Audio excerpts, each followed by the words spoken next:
আলুর তরকারি দেখে মনে হলো যে কচুরি কিংবা লুচি বানিয়ে ফেলি। এই শীতের সময় সবার বাড়িতেই মটরশুঁটিটা থাকে, তাই আমি ঝটপট মটরশুঁটি দিয়ে কচুরি বানিয়ে ফেললাম। আসসালামু আলাইকুম, কেমন আছেন সবাই? আশা করছি ভালো আছেন। আশা বেস্টফুডিতে আবারও একটা নতুন রেসিপিতে আপনাদের স্বাগত। আজকে আমি চলে এসেছি মটরশুঁটির কচুরি বানাবো বলে। তা এখানে আমি মটরশুঁটিগুলোকে খোসা থেকে এইভাবে ছাড়িয়ে নিয়েছি। ছাড়িয়ে নেওয়ার পরে একটু ভাপিয়ে নেব, তার জন্য কড়াতে দিয়ে হালকা একটু জল দিয়ে দিলাম। জল দিয়ে মটরশুঁটিগুলোকে একটু নেড়ে দিলাম, নেড়ে দিয়ে ঢেকে দিয়েছি। তারপরে এইদিকে একটা সসপ্যান নিয়েছি, সসপ্যানে কিছুটা জল নিয়ে তাতে চিনি দিলাম আর সামান্য পরিমাণে লবণ দিয়ে এটাকে গুলে নেব। আর এইদিকে দেখুন আমার মটরশুঁটিগুলো ফুটে গেছে, আর এইদিকে চিনি লবণটাও গুলে গেছে।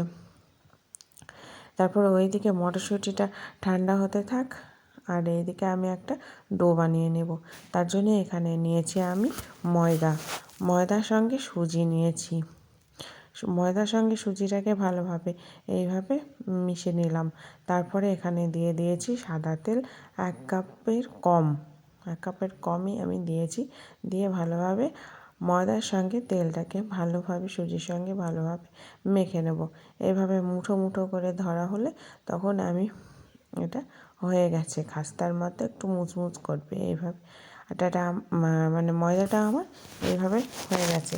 এবার আমি যে জলটাকে চিনি আর লবণ দিয়ে গরম করে রেখেছিলাম, সেটা হালকা একটু গরম জল দিয়েই এটাকে মেখে নেব। ডোটা আমার তৈরি হয়ে গেলে হাতে একটু সাদা তেল নিয়ে ভালোভাবে মেখে আমি এই থালাটা দিয়ে চাপা দিয়ে দিলাম। আর এইদিকে মটরশুঁটিটা আমার হালকা একটু ঠান্ডা হয়ে গেছে, এখন অনেকটা সেদ্ধ হয়ে গেছে। তবে আমি তুলে নেব। তুলে নিয়ে ব্লেন্ডারটায় আমি ব্লেন্ড করে নেব। আপনারা চাইলে শিলনোড়াতেও করতে পারেন, আবার হামালদিস্তাতেও হয়ে যাবে। এখানে আমি ভালো করে একদম চিকন করে এটাকে পেস্ট করে নিতে হবে, তাই আমি ব্লেন্ডারে করেছি। এখানে অনেকটাই হয়ে গেছে। ব্লেন্ডারে পেস্ট করে নিয়ে আমি চলে আসলাম। আর এখানে একটা মশলা বানিয়ে নেব।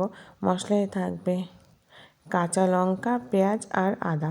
এটাকেও আমি পেস্ট করে নিয়েছি, রেখে দিলাম। কড়াতে আমি সর্ষের তেল দিয়েছি। সর্ষের তেল দিয়ে কালো জিরে দিয়ে দিলাম ফোড়নে। আর কিছু কিন্তু আমি এখানে দেব না।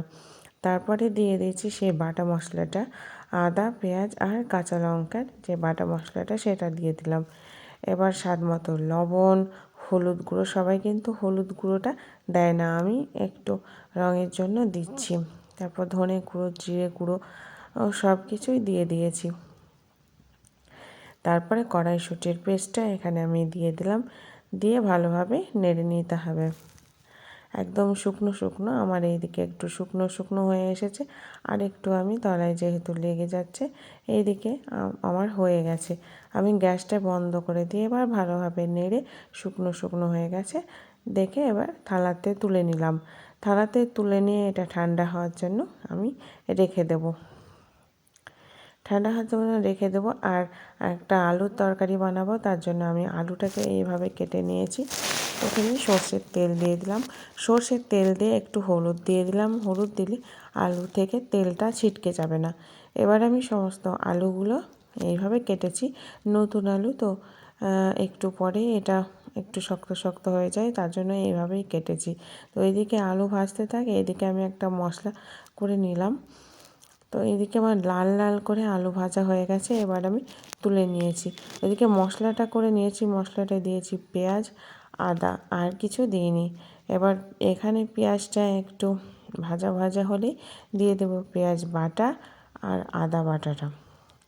পেঁয়াজ বাটা আদা বাটা দিলে একটু ফুটে যাওয়ার পরে দিয়ে দিলাম হলুদ গুঁড়ো, লবণ, লঙ্কা গুঁড়ো, জিরে গুঁড়ো, আর ঝালের জন্য একটু লাল লঙ্কার গুঁড়ো দিয়েছি। সব গুঁড়ো মশলাগুলোই দিয়ে দিলাম। দিয়ে একটু ভালোভাবে কষতে থাকবো। এবার রঙটা একটু লাল করার জন্য এখানে কাশ্মীরি লঙ্কার গুঁড়োটাও আমি দিয়ে দিয়েছি। তারপরে তেল ছেড়ে দিলে আমি টমেটো বাটাটা দিয়ে দিলাম। টমেটো বাটাটা দিয়ে টমেটোর কাঁচাটা গন্ধটা যতক্ষণ না যাবে তখন এইভাবে কষতে থাকবো। তো তেল বেরিয়ে এসেছে আর টমেটোর কাঁচা গন্ধও চলে গেছে। তারপর এই আলুটা আমি দিয়ে দিলাম। আলুটা আমার ভাজা হয়েছে, অতটা সেদ্ধ হয়নি, তাই সেদ্ধ হওয়ার জন্য আমি পরিমাণ মতো জল দিয়ে দিলাম। জল দিয়ে যাতে সেদ্ধটা হয়েও গ্রেভিটা থেকে যায় সেই রকমভাবেই আমি জল দিয়ে দেবো।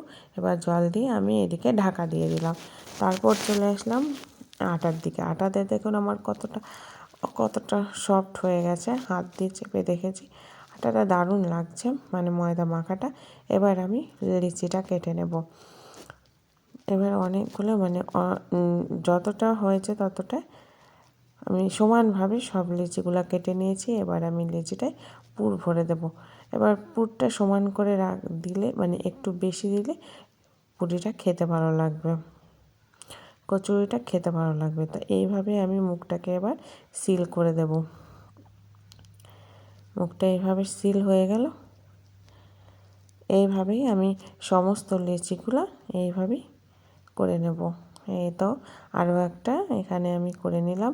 আর ওইদিকে আমার ছেলে এইটা যাতে ড্রাই না হয়ে যায় তার জন্য একটু তেল মেখে রেখে দিল। তারপরে আমি এখানে তেল দিয়েই কিন্তু এটা বেলে নেব, তার জন্য এখানে তেল নিয়ে নিয়েছি।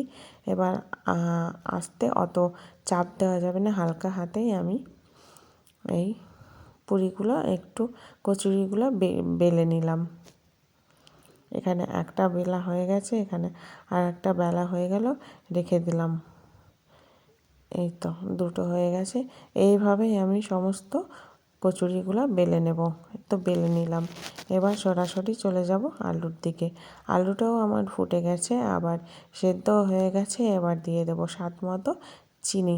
চিনিটা পরে দিলাম, তার কারণ চিনি আগে দিলে আলুটা সেদ্ধ হতো না। এখানে আমার কাঁচা আলু ছিল, তো সেদ্ধ হতো না, তার জন্য আমি চিনিটা পরেই দিলাম। তো সব শেষে দিয়ে দিয়েছি একটু কাসুরি মেথি আর গরম মশলার গুঁড়ো। এবার আমি নামিয়ে নিলাম। দেখুন আলুর তরকারিটা কত সুন্দর হয়েছে। এবার আমি যে পুরিগুলো মানে কচুরিগুলো ভাজবো তার জন্য আমি এখানে সাদা তেল দিয়ে দিয়েছি। এখানে ডুবো তেলেই ভাজতে হবে। তেল গরম হয়ে গেলে একটা কচুরি আমি দিয়ে দিলাম। দেখুন কত সুন্দরভাবে ফুলে যাচ্ছে। তো হয়ে গেছে, এটা আমি তুলে নেব। এইভাবে আমি সমস্ত কচুরিগুলো এইভাবে ভেজে নেব। তো আজকের রেসিপিটা কেমন লাগলো অবশ্যই আমাকে কমেন্ট করে জানাবেন। আর আমার এই রান্নাটা ভালো লেগে থাকলে প্লিজ লাইক, শেয়ার, সাবস্ক্রাইব করার অনুরোধ রইল। আর আজ আমার ফেসবুক থেকে দেখলে অবশ্যই ফলো করবেন, আর ফলো করে আমার পাশে থাকবেন। এরকম নতুন নতুন রান্না আপনাদের উপহার দেব। আজকে এই পর্যন্তই, আবারও আসবো নতুন রেসিপি নিয়ে। ততক্ষণ পর্যন্ত ভালো থাকবেন, সুস্থ থাকবেন। আল্লাহ হাফেজ।